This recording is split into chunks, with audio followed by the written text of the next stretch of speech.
Hello बच्चों, कैसे हो आप सब। आज हम कक्षा 7 का 18वां पाठ पढ़ने जा रहे हैं। पाठ क्रमांक 18 का नाम है जयगान। तो यहाँ पे हमें एक चित्र दिया गया है। इस चित्र को देखकर आपको क्या पता चलता है कि यहाँ पे हमारे भारत देश के लिए जयगान किया गया है। तो अपने देश के लिए अगर हमें कुछ करना पड़े तो हम क्या कर सकते हैं, ये कभी सोचा है आपने? तो यहाँ पे हम अपने देश के लिए बहुत कुछ कर सकते हैं। हम अपने देश को स्वच्छ रख सकते हैं और हम अपने देश के लिए बलिदान दे सकते हैं, और भी बहुत सारे अच्छे अच्छे कार्य हैं जो हम अपने देश के लिए कर सकते हैं। तो सुब्रमण्यम भारती राष्ट्रीय चेतना को उद्बुद्ध करने वाले सशक्त कवि थे। उनकी कविताओं में स्वतंत्रता की क्रांतिकारी भावना, नारी जाति के प्रति आदर भाव और उसकी दया को सुधारने का प्रयास, समाज सुधार तथा देश को आर्थिक दृष्टि से संपन्न करने वाले भाव पाए जाते हैं। मूल रूप से तमिल भाषा में लिखी गई इस कविता में भी कुछ ऐसे ही भावों का उजागर किया गया है। तो इस कविता के माध्यम से हम सब में राष्ट्र प्रेम की भावना का संचार करना ही मुख्य उद्देश्य है। तो कवि श्री सुब्रमण्यम भारती भारत भूमि का जयगान करते हुए उसके भविष्य के प्रति आशावान हैं। कवि देश का जयगान करते हुए ईर्ष्या, द्वेष और फूट का विनाश चाहते हैं। वे विजयी, सुरक्षित, धन धान्य से परिपूर्ण, विकसित, ज्ञान विज्ञान में श्रेष्ठ भारत के सपने देखते हैं। कवि कहते हैं कि इस देश में विद्या प्राप्ति के स्थान मंदिरों से भी पवित्र हैं, जो अविद्या का अंधकार दूर कर ज्ञान का आलोक फैलाते हैं। वे चाहते हैं कि दिनों दिन इस देश की उन्नति और विकास हो तथा यह महिमा में और गौरव में होकर विश्व में अपना नाम ऊंचा करे। तो अभी हम कविता शुरू कर रहे हैं। कविता का पहला पैराग्राफ है, हम करेंगे आज भारत देश का जयगान, यश का गान। तो आज हम सब मिलकर अपने भारत देश के जय के गीत गाएंगे। द्वेष दुख का अंत होगा, अब न त्रास दुरंत होगा। तो यहाँ पे द्वेष का अर्थ लिया गया है दो तरह के, और त्रास का मतलब कष्ट या दुख। तो अब इस देश से ईर्ष्या, द्वेष और फूट का नाश हो जाएगा। आज फहरेगा हमारा एक विजय निशान। तो सब विरोध और भेदभाव से दूर हो जाएंगे और किसी तरह के भयंकर रूप धारण कर कष्ट नहीं पहुंचाएंगे। आज हम विजयी हैं और इस विजय का प्रतीक राष्ट्रीय झंडा तिरंगा ही फहराएगा। हम करेंगे आज देश का जयगान, यश का ज्ञान। तो आज हम भारत देश की जय जयकार करते हुए उसके यश के गीत गाएंगे। रजत श्रृंग तुषार शेखर, तुंग यह हिमवान गिरिवर, हम यहाँ निर्वेद्व होकर बनेंगे गतिवान। रजत श्रृंग का अर्थ यहाँ पे लिया गया है चांदी सी चमकती चोटियां। तुषार शेखर हिमालय को कहा गया है। तुंग का अर्थ है यहाँ पे ऊंचा। तो कवि ने कहा है कि ऊंचे हिमालय की पर्वत श्रृंखलाओं पर चांदी के समान सफेद बर्फ चमकती रहती है, निर्द्वंद्व होकर। तो यहाँ पे इसका अर्थ लिया गया है बिना विरोध की। तो ऐसे ऊंचे पर्वत की छाया में बिना किसी विरोध किए हम तेज गति से उन्नति करते रहेंगे। आज हम सब मिलकर अपने देश भारत का जयगान, उसके यश के गीत गाएंगे। पोत दल शत शत तरेंगे, पश्चिमी सागर भरेंगे, गर्जना में ध्वनित होगा देश गौरवमान। तो पोत दल का अर्थ यहाँ पे लिया गया है नौकाओं के दल से। सहस्त्रों यानी हजारों नौकाएं पश्चिम के सागरों में घूमती रहेंगी, अर्थात हमारे व्यापारिक जहाज पश्चिमी देशों से व्यापार करते जाते रहेंगे। उनके चलने से समुद्र में जो गर्जना के स्वर उठेंगे, यहाँ पे दिया है गर्जना में ध्वनित होगा। तो उनके चलने से समुद्र में जो गर्जना के स्वर उठेंगे, उनमें देश के मान सम्मान और गौरव की गूंज होगी, यानी कि यश की गूंज होगी। हम करेंगे आज भारत देश का जयगान, यश गान। तो आज हम सब मिलकर भारत देश के यशस्वी रूप का बखान करेंगे। बने विद्या भवन शोभन, देव मंदिर से सुपावन, हम करेंगे देश भारत ज्ञान वृद्ध महान, हम करेंगे आज भारत देश का जयगान यश का गान। तो बने विद्वान भवन शोभन, तो यहाँ पे शोभन का अर्थ लिया गया है सुंदर या शोभायमान। और सुपावन, सुपावन का अर्थ है पवित्र। ज्ञान वृद्ध का अर्थ है ज्ञान में बड़ा। तो यहाँ पे कवि कह रहे हैं कि इस देश में विद्या प्राप्ति के स्थान मंदिरों से भी पवित्र हैं, जो अविद्या का अंधकार दूर कर ज्ञान का प्रकाश फैलाते हैं।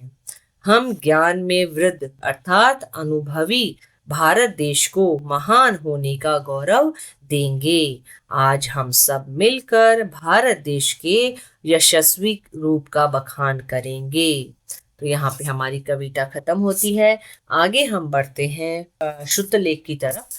तो श्रुतलेख के लिए हमारे पास शब्द हैं द्वैध, त्रास, दुरंत, रजत, रितंग, निर्वद्व, ध्वनित, ज्ञान, वृद्ध। आगे हम बढ़ते हैं मौखिक प्रश्नों की ओर। मौखिक का पहला प्रश्न है कवि किसका यशगान कर रहा है? कवि भारत देश का यशगान कर रहा है। कवि ने विद्यालयों को कैसा बनाने की कल्पना की है? तो कवि ने विद्यालयों को देव मंदिर जैसा पावन बनाने की कल्पना की है। ग है पश्चिमी सागर किससे भरने की कल्पना की गई है? तो पश्चिमी सागर को सहस्त्रों यानी हजारों नौकाओं से भरने की कल्पना की गई है। आगे है घ, ज्ञान वृद्ध किसे कहा गया है और क्यों? तो भारत को ही ज्ञान वृद्ध अर्थात ज्ञान में अनुभवी कहा गया है, क्योंकि सिंधु घाटी की सभ्यता के साथ यहाँ ज्ञान विज्ञान का उदय हो गया था। ड़ है कविता से वे पंक्तियां ढूंढिए जिनका अर्थ है वैध दुख का अंत होगा, अब न त्रास दुरंत होगा। तो सब विरोध अथवा भेदभाव दूर हो जाएंगे और सभी दुखों की प्रचंडता समाप्त हो जाएगी। दूसरा है पोत दल शत शत तरेंगे, पश्चिमी सागर भरेंगे। तो सैकड़ों नौकाएं और जहाज पश्चिमी सागर में तैरते हुए व्यापार करने आएंगे। तीसरा है बने विद्या भवन शोभन, देव मंदिर से सुपावन। तो हमारे देश में ईश्वर के मंदिरों के समान पवित्र विद्या प्राप्त करने के स्थान सभी जगह शोभायमान होंगे। अभी हम बढ़ते हैं लिखित प्रश्नों की ओर। तो लिखित का पहला प्रश्न है देश का जयगान करते हुए कवि कैसे देश का सपना देखता है? तो देश का जयगान करते हुए कवि ईर्ष्या, द्वेष और फूट का विनाश चाहता है। वह विजयी, सुरक्षित, धन धान्य से परिपूर्ण, विकसित, ज्ञान विज्ञान में श्रेष्ठ भारत के सपने देखता है। ख है देश के जयगान से मन में देश के प्रति कैसा भाव जागृत होता है? तो देश के जयगान से भारत के प्रति गर्व की भावना जागृत होती है। हमारा देश स्वर्ग के समान सुंदर और पवित्र है, जिसकी यशोगाथा पढ़कर पाठक रोमांचित हो उठता है। ग है विजय निशान किसे कहा गया है? वह किस लिए फहराया जाएगा? तो विजय निशान तिरंगे को कहा गया है। देश की विजय का गीत गाते हुए उसे फहराया जाएगा। घ है कविता के मुख्य भाव को अपने शब्दों में लिखिए। तो मुख्य भाव सरलाख की सहायता से लिखें आप, क्योंकि मैंने मुख्य भाव यहाँ पे आपको कविता के माध्यम से बताए हैं। अगला है आशय स्पष्टीकरण। तो पहला है हम यहाँ निर्वद्व होकर बनेंगे गतिवान। तो इस देश में बिना किसी भेदभाव, डर, रोक टोक से के हम उन्नति करते जाएंगे। दूसरा है वैध दुख का अंत होगा। तो आपसी प्रेम से ईर्ष्या, द्वेष, फूट जैसे मन के सभी विकार मिट जाएंगे। तीसरा है पोत दल शत शत करेंगे। तो हमारी सहस्त्रों नौकाएं पश्चिम के सागरों में घूमती रहेंगी, अर्थात हमारे व्यापारिक जहाज पश्चिमी देशों से व्यापार करते जाएंगे। आगे है पद्यांश आधारित प्रश्नोत्तर। तो पहला है कवि किस दुख के अंत होने की बात कर रहा है? तो कवि ईर्ष्या, द्वेष, विरोध, भेदभाव और फूट के अंत होने की बात कर रहा है। ख है कवि ने हिमालय के लिए कौन कौन से विशेषणों का प्रयोग किया है? तो रजत श्रृंग और हिमवान का। ग है कवि भारत देश का जयगान क्यों करना चाहता है? तो जयगान से भारत के प्रति गर्व की भावना जागृत होती है, इसलिए कवि भारत देश का जयगान करना चाहता है। आगे है सोचकर लिखिए का प्रश्न। तो सोचकर लिखिए का प्रश्न है आप अपना राष्ट्र प्रेम कैसे अभिव्यक्त कर सकते हैं। तो इसको आप अपने शब्दों में भी लिख सकते हैं। यहाँ पे मैंने लिखा है, एक नागरिक के रूप में सभी धर्मों, जातियों और संप्रदायों का समान आदर करते हुए अपने राष्ट्रीय प्रतीकों, चिन्हों, राष्ट्रगान व राष्ट्रध्वज का सम्मान करते हुए राष्ट्र की धरोहर की प्रतीक ऐतिहासिक इमारतों की सुरक्षा का ध्यान रखते हुए संविधान के नियमों का आदर व पालन करते हुए तथा गरिमापूर्ण आचरण द्वारा हम राष्ट्र के प्रति अपने प्रेम को अभिव्यक्त कर सकते हैं। आगे हम बढ़ते हैं व्याकरण के प्रश्नों की ओर। तो भाषा से का पहला प्रश्न है, दो दो पर्यायवाची शब्द लिखिए। तो यहाँ पे शब्द दे रखे हैं, इनके दो पर्यायवाची शब्द हमें लिखने हैं। पहला है दुख, तो दुख का हमने लिखा है कष्ट और वेदना। विजय, जय और जीत। यश, कीर्ति, ख्याति। गिरि, पर्वत, नग। श्रृंग, चोटी, शिखर। पोत, जहाज, जलयान। सागर, जलधि, समुद्र। भवन, आलय, निकेतन। दूसरा है सुउपसर्ग लगा। सुउपसर्ग का अर्थ है अच्छा या श्रेष्ठ। तो इन शब्दों के पहले सु लगाकर इनके अर्थ सहित हमें लिखना है। तो पहला है पुत्र का सुपुत्र यानी अच्छा पुत्र। सुबोध, अच्छी तरह से समझा हुआ। स्वागत, अच्छी आवभगत। सुशिक्षित, अच्छा पढ़ा लिखा। सुशील, अच्छे आचार व्यवहार वाला। सुगंध, अच्छी खुशबू। सुविचार, अच्छे विचार। सुनियोजित, अच्छा प्रबंध।